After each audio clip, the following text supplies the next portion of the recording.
Depuis le début de la rentrée, je n'entends que des mauvaises nouvelles.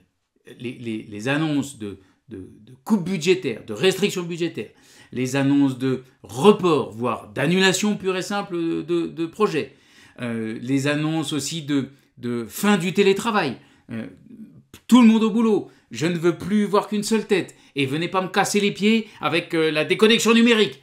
Bref, les mots d'ordre de ce début de rentrée semblent être prudence, sécurité, vis et boulon.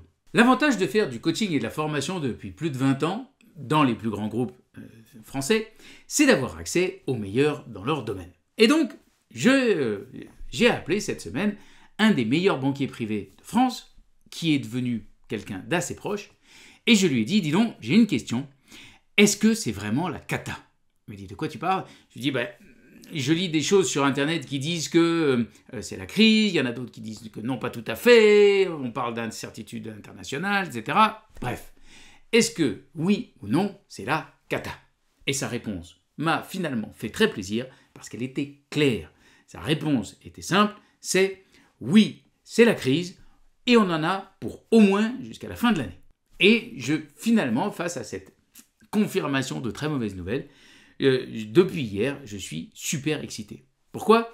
Parce que dans mon monde, dans mon cadre de référence, quand les contraintes augmentent, ça veut dire que les possibilités de créativité augmentent. Quand les limites sont très fortes, quand les difficultés sont très fortes, systématiquement, pour moi, cela signifie qu'il est temps de chercher des nouvelles opportunités. En fait, une crise vue de ma fenêtre, c'est une accélération d'un changement, mais le changement, de toute façon, ne s'arrête jamais. Une chose est sûre, c'est que attendre que ça passe, rentrer la tête dans les épaules, serrer les dents, ne pas bouger en espérant que passer en travers des gouttes, ça me semble au minimum très chiant et au maximum très dangereux. Il vaut mieux, au contraire, profiter, utiliser ce changement, et en particulier cette crise, pour ressortir après plus fort, plus compétitif, plus joyeux, avec de nouvelles idées, de nouvelles réalisations. Et pour arriver à faire tout ça, je crois vraiment que nous n'avons qu'une seule solution, c'est d'accélérer. Bien sûr, ça peut paraître une attitude raisonnable face à une crise, face à une tempête, que de se protéger, de vouloir résister, bloquer. Mais en fait, il me semble, comme je vous l'ai dit, que c'est plutôt extrêmement dangereux et qu'on risque finalement de se faire embarquer en même temps que la protection à laquelle on essaye de s'accrocher. Au contraire, une crise, pour moi, c'est plutôt l'occasion de lâcher, en particulier de lâcher tout ce contre quoi on râle depuis des semaines, des mois, des années, et d'aller vers des choses qui nous attirent, qui nous font envie, des choses, vous savez, là aussi je vous en ai parlé dans des chroniques précédentes, des choses qu'on essaye de mettre sous le boisseau, mais qui reviennent, qu'on n'arrive pas complètement à oublier, et qu'on essaye de mettre de côté avec des phrases telles que ça n'est pas le moment, ou bien ça n'est pas sérieux. Donc une crise, c'est l'occasion de changement, c'est l'occasion de mutation et d'évolution. Attention, je ne parle pas de grands changements, de changements spectaculaires qui font la une des magazines et des articles LinkedIn. Je vous ai déjà parlé de mon aversion pour des phrases telles que « changer de vie ». Non, les changements dont je parle, ce sont des changements peut-être beaucoup moins visibles, beaucoup moins spectaculaires, mais que vous connaissez comme importants, essentiels, et qui vont à vous apporter de la joie. Oublions donc les changements spectaculaires qui sont plutôt porteurs de stress. Ce qu'il faut, c'est des changements probablement à échelle beaucoup plus petite, avec lesquels nous ne pourrons pas, peut-être pas briller en société ou sur les réseaux sociaux, mais qui seront porteurs de joie pour nous. Et pour cela, il y a 5 grands critères que je vous propose dans cette chronique. Le premier, c'est le tableau de bord. Comment nettoyer, éclairer nos indicateurs internes. Le deuxième, c'est le GPS. Comment décider de la destination, comment mettre une destination accessible et en même temps excitante. Le troisième indicateur, la troisième clé, c'est quelle équipe, avec qui nous allier, avec qui nous mettre en lien pour entretenir notre énergie et aller plus loin. Ensuite, le quatrième levier, c'est produire. Arriver, nous engager à faire tous les jours un pas au minimum. Et enfin, le dernier indicateur, la dernière clé de succès, c'est s'accrocher. Premier levier de succès pendant une crise, c'est l'égocentrisme sain. Dans notre tableau de bord intérieur, nous devons absolument commencer par nous remettre au centre. Ça ne veut pas dire que nous sommes indifférents au reste de l'humanité, ça ne veut pas dire que nous voulons écraser les autres, ça veut dire que notre vie commence par nous-mêmes, parce que personne ne peut respirer à notre place. Et que si nous-mêmes nous sommes malheureux, si nous-mêmes nous sommes sous stress sévère, si nous-mêmes nous sommes dans une situation d'épuisement, je ne vois pas comment nous pourrons être utiles aux autres. Donc 1, revenir à soi d'abord. 2, dans nos indicateurs, toujours dans ce tableau de bord, remettre au moins au même niveau que l'intelligence rationnelle, remettre les 4 grandes émotions au centre, la peur, la joie, la colère, la tristesse, apprendre ce qu'elles indiquent et apprendre quelle énergie elles nous procurent et dans quel but. Deuxième levier pour traverser une crise, c'est le GPS. Ne nous mettons pas des objectifs, des destinations trop grandes et trop abstraites. Dire « c'est cette année que je veux être heureuse », ça ne sert à rien. Dire « c'est cette année que ma direction RH va prendre une nouvelle dimension », c'est flou. Donc, je pense qu'il vaut mieux avoir des choses plus restreintes, mais qu'on ne soit plus certain d'atteindre. Encore une chose plus restreinte ne voulant pas dire une simple répétition de ce qu'on a fait dans les années précédentes. C'est à vous de voir, chacune d'entre nous, c'est à nous de voir dans notre vie professionnelle et ou personnelle, quel est le grand projet, je propose d'en prendre un seul, que nous voulons avoir concrétisé, réalisé à la fin de l'année. Écrivons-le, et ensuite, prenons sur une échelle de temps qui nous est la bonne pour nous, sur une temporalité qui est la bonne pour nous, déclinons cet objectif pour l'année, déclinons-le à échelle 1 mois, 1 trimestre. Une fois que nous avons fait ça, tous les matins, en plus de tout ce que nous allons faire et qui fait partie de notre job, et c'est tout à fait OK de le faire, décidons d'une chose qui correspondra à un pas dans la direction de ce grand objectif. Une chose par jour. Et le soir, revisitons notre journée. Est-ce que j'ai atteint cet objectif ? Oui, top. Et est-ce que j'ai plusieurs autres joies ? Moi, je vous conseille d'en avoir 3 par jour à vous noter le soir, qui me permettent de me remettre en énergie positive au moment où je vais aller dormir, et du coup probablement de démarrer aussi le jour suivant, toujours en énergie positive, sur la prochaine étape, le prochain pas que je veux faire vers mon grand objectif. Troisième levier, l'équipe, la team. Il y a bien sûr l'équipe avec laquelle vous bossez, l'équipe dont éventuellement vous êtes manager, l'équipe à laquelle vous appartenez. Mais il y a aussi l'équipe au sens les alliés, les personnes avec qui je veux mettre en lien pour obtenir des feedbacks positifs ou critiques sur ce que je fais, sur mes idées, sur mes réalisations.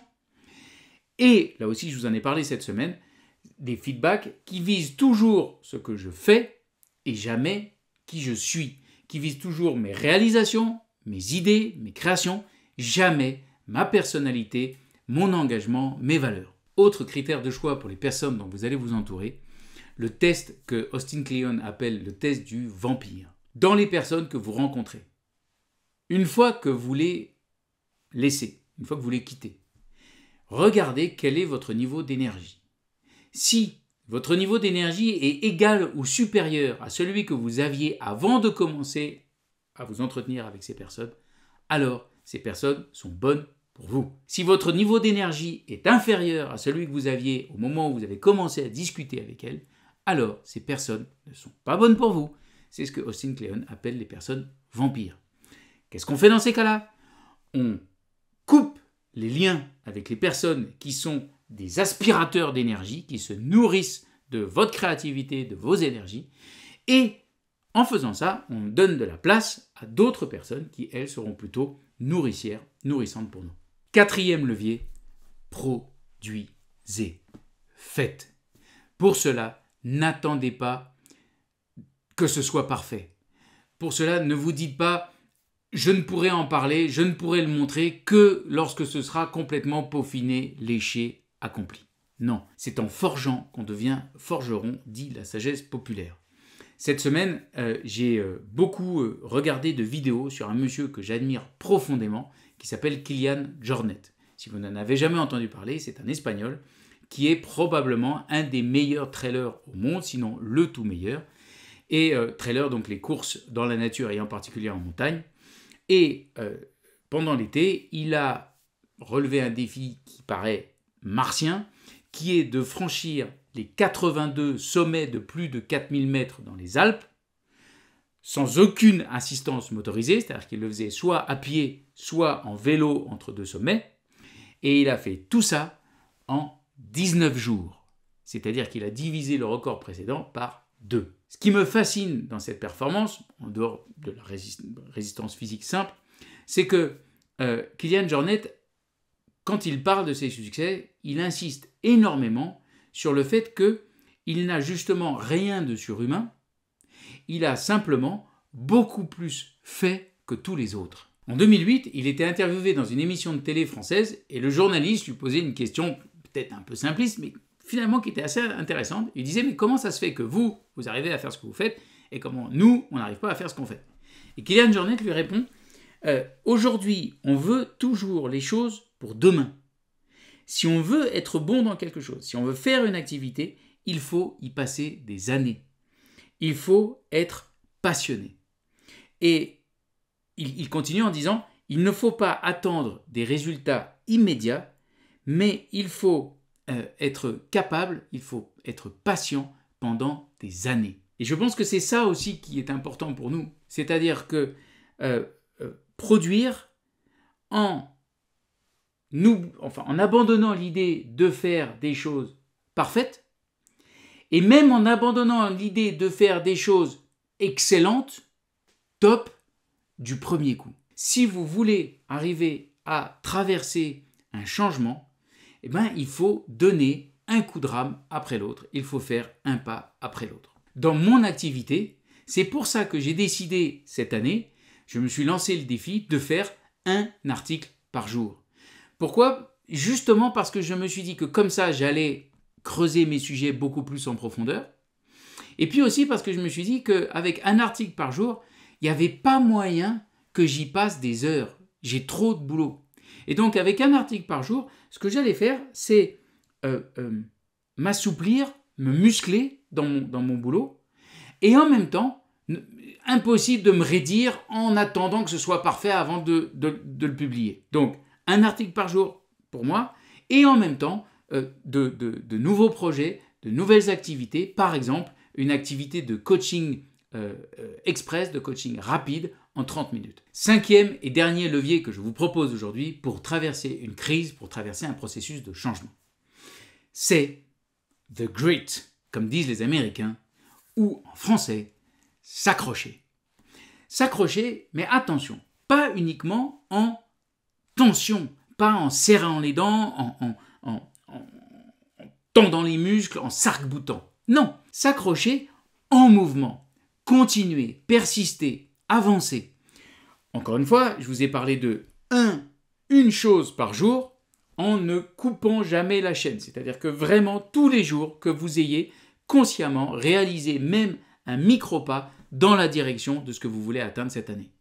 Et puis, aussi, s'accrocher en étant conscient des difficultés, mais en restant clair sur la joie potentielle d'avoir atteint son objectif. C'est ça la réponse à l'éternel dilemme qui est « oui, je sais bien qu'il faut s'accrocher, mais comment est-ce que je peux savoir quand est-ce que c'est le bon moment de lâcher prise, de laisser tomber, d'abandonner ?» Parce que en fait, cet objectif, finalement, c'est pas un bon objectif pour moi, je m'étais trompé. La solution que propose Seth Godin dans un bouquin dont je vous ai déjà parlé qui s'appelle The Deep, la solution, elle est très simple. C'est tant que vous avez de la joie par avance à l'idée d'atteindre votre destination, alors accrochez-vous. Une chose par jour, accrochez-vous en utilisant aussi l'énergie des personnes dont vous vous êtes entouré et accrochez-vous en vous concentrant sur les joies jour après jour. Kilian Jornet, interviewé à la fin de ce défi monumental de 82 sommets en 19 jours, dans une interview dit « En fait, on tient parce qu'on aime, parce que même si c'est difficile, il y a des moments magiques. » Je pense que nous avons tous des moments magiques lorsque nous avançons vers une destination que nous avons choisie, lorsque nous agrandissons les limites de notre zone de confort, lorsque nous faisons preuve de créativité. Ces moments de joie profonde, ancrons-les, écrivons-les le soir, relisons-les de temps en temps, et ça va ça va habituer notre cerveau à focaliser son attention sur ces moments plutôt que sur les échecs et les difficultés. Et si parfois, vraiment, c'est trop difficile, si l'énergie qui vient des personnes dont vous vous êtes entouré n'est pas suffisante, si vous sentez que vous êtes au bord de couper la chaîne des 1 pas par jour, contactez-moi au travers de mon site, au travers d'Instagram, au travers de Facebook, au travers de la plateforme de podcast. Bref, contactez-moi. Je me mettrai à votre service parce qu'avec vous, je veux créer cette année la Ligue des personnes qui vont de l'avant. Très bonne semaine.